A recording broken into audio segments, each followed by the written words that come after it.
Hello, everybody, and welcome to Church at Home with Rachel for Wednesday, the 11th of June. I want to ask a question today. I don't know where I got it. I've had it written on a post-it note. It's been here for a couple of weeks, and I just was clearing my desk and I found it. I thought I'd use this one today to talk about. It's a statement. It says here, "We're never going to be ready. That's why we have faith." I mean, how true is that question or that statement?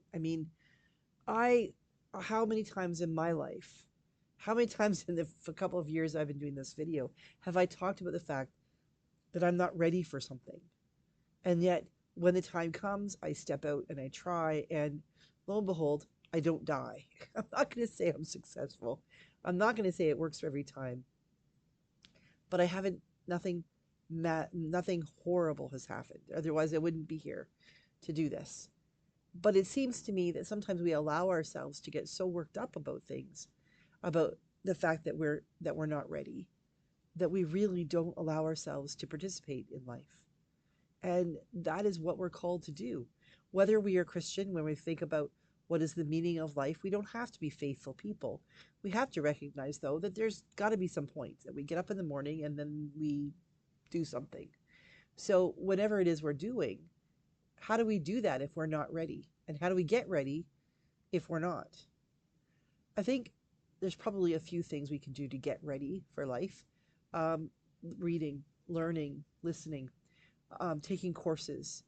When I was between my degrees, when I took my MDiv, I did my Bachelor of Arts in English and Language Literature, and you could do oh so much with that. Actually, you can. I'm just being facetious. Um, but I did that program and then took a year off before I went to Huron and did my Master of Divinity. And in that year, I took a couple of courses. I took a course at the college at Fanshawe College in London, and it was one of those, not a fluffy course, but it was not something that would lead to a college diploma. It was more of public utilities in Canada. We have, or in some places in Canada, they have the PUC, the Public Utilities Corporation, and it offers courses like might have a learn to play chess or swimming or golf, things like that. Well, I took a course. It was offered through Fanshawe, and it was like 6 nights, 6 Mondays, and it was all about sort of learning to be your best self. So we talked about Stephen Covey's book, The 7 Habits of Highly Effective People. Um, we talked about journaling and the importance of reflecting and writing things down. We practiced a little bit of public speaking because for lots of people, myself included at that time, public speaking was a very difficult thing. I think it's like up there with like one of the top fears people have, phobias, having to speak in public. And we learned little tips like the instructor said, imagine everyone in their underwear or things like that to help us relax. But the idea was that every single person in that group felt the sense of we're never going to be ready. Like everybody took it for a different reason. I think there was a couple of moms, stay-at-home moms. There were a couple of people who were in the business world who were trying to sort of figure out how do I get that promotion? How do I make that next step? There were lots of salespeople who were trying to figure out how do I have the courage to step up and to make that sales pitch, to push it just a little bit further when somebody says no. How do you come back and say, well, let's talk about that. It was an interesting group of people, and we'd have because of when it was in the evening, none of the coffee shops were open, so everybody brought their own thing, and we just sort of had our 15-minute break and sit and talk.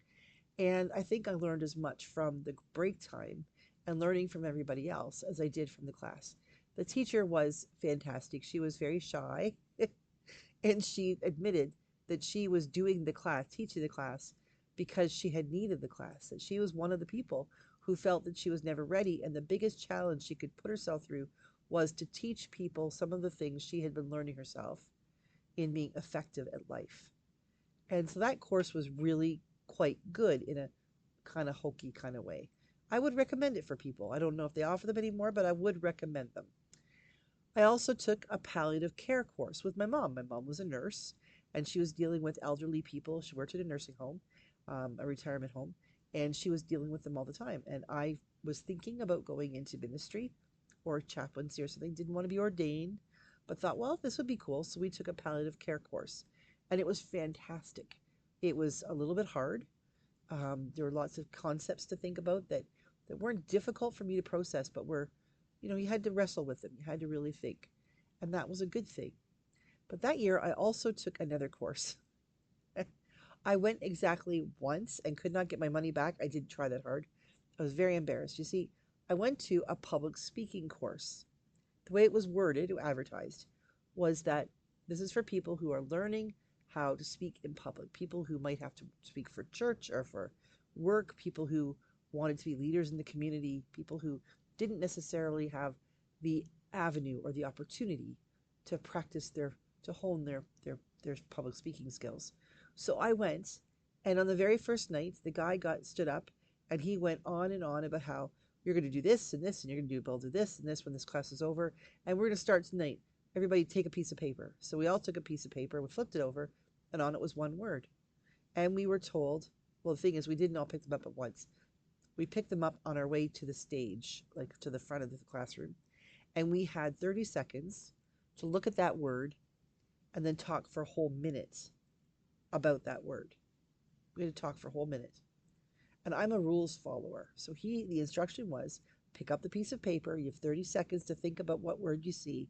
You have a minute to talk about it. Okay. Took him literally. My word was sauce. That's it. SAUCE, sauce. And I said, well, sauces can be ketchup or honey mustard or barbecue sauce. And I was stumped. I couldn't think of anything else. And he made me stand there for the whole 60 seconds. That was part of the learning. Well, we discovered after we all went through that, and only 2 or 3 people were able to do it well, that this wasn't just an actual course. This was actually a Toastmasters course, that they didn't call that.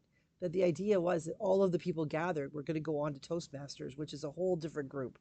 That wasn't going to happen. So I walked away from that class. But looking back now, I can speak off the top of my head fairly well. However, looking back now, I realized if I had just been a little bit more willing to take a step in faith and realize that I've got the floor. What are they going to do? Put up the hook and pull me off? I had a whole minute and I had the word sauce. I could have said something like, so my word is sauce. I don't know much about sauce, so I want to talk about hockey. I know lots about hockey. I could talk about hockey for hours. That's all I needed to do. But I was so scared that I wasn't going to be ready that I didn't have any faith in myself.